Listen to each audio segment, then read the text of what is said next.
A mais um programa da série Alquimia do Encanto, porque a vida é transformar.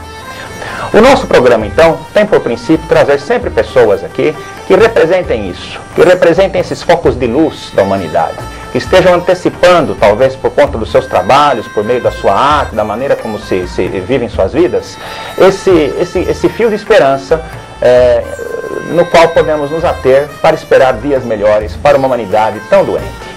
Hoje temos um poeta aqui presente que veio nos brindar, nos trazer a sua contribuição poética, o seu amor à vida, e esse poeta vem de São Luís do Maranhão diretamente para estar aqui conosco no Alquimia do Encanto. Estamos falando de um homem que é um renomado poeta em sua terra, reconhecido no Brasil todo e também com certa já projeção internacional. Afinal de contas, esse poeta tem uma obra de peso. Olha, eu estou com uma parte dela aqui e estamos falando de Luiz Augusto Cassas, querido amigo, querido irmão, um poeta pisciano, né? Nascido em 2 de março, não é isso? Sol e trigo no aquário.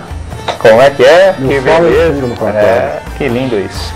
E Luiz Augusto Cassas, ele é um dos arautos desse grande movimento planetário, que é o movimento que nós chamamos da nova consciência. A poesia de Cassas está antecipando coisas que a ciência e talvez a humanidade também na sua evolução espiritual venham alcançar mais adiante nas próximas décadas, conforme as transformações necessárias aconteçam. A situação do poeta hoje, o poeta hoje ele tem que ter uma posição um pouco como Abraão, rumo a uma nova terra prometida. Eu acho que todos nós sofremos durante todo o processo da existência, da cronologia do tempo e do ser, a questão de entendimento do que é o intelecto.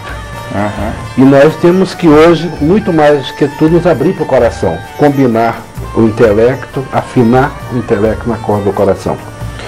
E acho que a experiência da minha, no caso, que é a poesia, ela acaba se tornando a minha religião, a minha ciência, a minha espiritualidade, já que eu a nutro com várias características que eu percebo que informam esse momento de busca, esse momento de buscar a minha dimensão mais profunda e que transpondo para a poesia a minha leitura do meu diálogo com a vida. Eu, quando eu era criança, adolescente, eu queria ser um poeta. Eu achava estranho, porque eu via a crítica e o pessoal dizia assim: bom, fulano de tal é um poeta do amor, fulano de tal é um poeta da saudade, fulano de tal é um poeta da infância, da dor, da morte. Eu queria ser um poeta que casasse todas essas questões. Só que eu não sabia, eu achava estranho que alguém tivesse uma especialidade da leitura do leitor. Eu queria ser um poeta que casasse tudo isso e eu não sabia como fazer, mas eu já tinha essa intuição e essa intenção, ela estava manifestada em mim, porque eu achava que a poesia, a vida era muito rica de possibilidades e eu não queria seguir só uma via. Os seus títulos já são poéticos. Cada um dos seus livros já trazem imagens no próprio, né? Cada livro seu de poesias tem no próprio título uma possibilidade de uma viagem poética ali, né? Então eu agradeço, a gente já vai falar desse Evangelho dos Peixes, que é o seu próximo livro a sair, mas é que essa obra aqui, né, que a gente procura degustá-la e absorvê-la e deixar com que isso aqui entre no coração, né? Conforme a gente vai lendo, a gente vai sentindo, percebendo aquela coisa toda que a poesia traz de inquietude, de transformações, de toques assim para o nosso entendimento pessoal também. Enfim, toda essa poesia, todo esse trabalho, Cassas, é uma coisa que tem aí uma herança também hermética, gnóstica, né?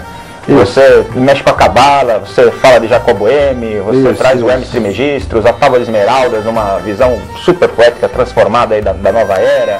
É um processo imagético, eu acho que poesia é imagem, né? E você encadeia todas elas muito bem, de uma maneira que cada leitura de um poema seu é uma viagem no mundo das imagens, para dentro do coração e para uma alma que floresce em nome de uma espiritualidade sempre presente nos seus textos. O Retorno da Aula nasceu da seguinte circunstância. A vida inteira eu tentei resolver a minha questão alcoolismo. Tá. E isso foi uma questão que eu vi que o intelecto não resolvia. Que o intelecto ali era muito clara, a função serpentina do intelecto seria dissociada do coração. E eu percebi que a razão, meramente a razão no seu sentido formal, ela não resolve. Ela não tem o poder, ela tem que ultrapassar essas dimensões da própria razão. Então eu me aventurei numa louca busca espiritual, terapêutica. Isso me deu uma grande abertura para curar minha ferida. E você curou seu alcoolismo. E eu fui acabar resolvendo isso, não numa coisa distante, tão longa, não foi no Tibete. Foi um grupo de uma terapia coletiva, onde pessoas de todas as classes sociais, culturais e econômicas seguem um programa de 12 passos. Isso me deu uma abertura porque eu quis ver, ou tentar ver, vamos dizer assim, a face de Deus através de vários lados. E Cristo está na cruz, eu estou em outros... eu queria ver como é que é o taoísmo, qual é a face do vazio, qual é a face... Então eu percorri alguns sistemas filosóficos, todos muito presentes na sua ampla poesia. E comecei a me apaixonar por Deus, vamos dizer assim. Maravilha. Por Deus ou pelo ser. E isso foi efetivamente uma busca de cura que se reflete. Que eu fui buscar minha luz, né? O retorno da aura, eu escrevi esse livro exatamente contra aquela ideia de perda da aura. Quer dizer, a aura da modernidade. Pois é, a aura voltou à sua vida. Então eu queria restaurar a luz na minha vida, né? E essa restauração eu passei, como eu falei, por vários processos espirituais, terapêuticos, iniciações. Até porque todo vício, né, Cassias, a gente sabe que as pessoas que são dependentes quimicamente, seja de álcool, qualquer outro tipo de drogas, né, no fundo essas pessoas têm vícios que são padrões emocionais viciosos, né?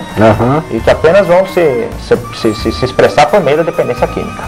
Isso. Mas no fundo o problema não é a droga em si, o problema é o padrão emocional vicioso que vai recorrer à droga, no caso a droga é o álcool, né? Mas isso tudo me levou a uma viagem do espírito, né? Pois é. Uma libertação, porque eu via que eu não tinha como, pela experiência que eu tinha tido anteriormente, e tentativa de resolver pela razão essas questões, eu não consegui. Interessante. Entendeu? Então isso refletiu. Eu vou ler um poema chamado... Então a poesia trouxe a cura também nesse sentido. Porque por meio do trabalho poético você foi transformando padrões emocionais. Toda a minha vida espiritual, emocional, ela passa na poesia. Perfeito. Eu vou ler um poema que traduz, eu acredito, esse instante que eu estou falando. O propósito é o poema da grande transformação, né? Eu me inspirei no... É um momento dignado, aí dá para dar uma ideia de algo que... Eu me inspirei na Carta da Morte do Tarô, que é uma grande transformação. Carta da Morte do Tarô. Perfeito. Tá. Poema da grande transformação. Arcano 13, né? Isso. A primeira vez que a morte passou pela minha vida, caíram-me por terra a coroa do império, o cetro do orgulho, o castelo da vaidade. Eu fui ficando mais leve do enorme peso da vida. A segunda vez que a lâmina da morte passou pela minha vida, cortou meus braços. E todo o apego fugiu-me por entre os dedos. Eu fui ficando mais livre do enorme peso de existir. A terceira vez que a lâmina da morte passou pela minha vida, cortou minhas pernas e aprendi a caminhar com próprios passos. Eu fui ficando mais solto do eterno peso de ser. A 10ª vez que a morte passou pela minha vida, já estava podado de quase todos os excessos do ego, separado do espesso do sutil, reduzido à essência do ser. Eu fui ficando mais leve do aéreo peso da vida. A última vez que a morte passou pela minha vida, decepou-me o pescoço e a esperança. Minha cabeça rolou pelos campos de toda a memória. Estava livre de todo o excesso da matéria e comecei a viver.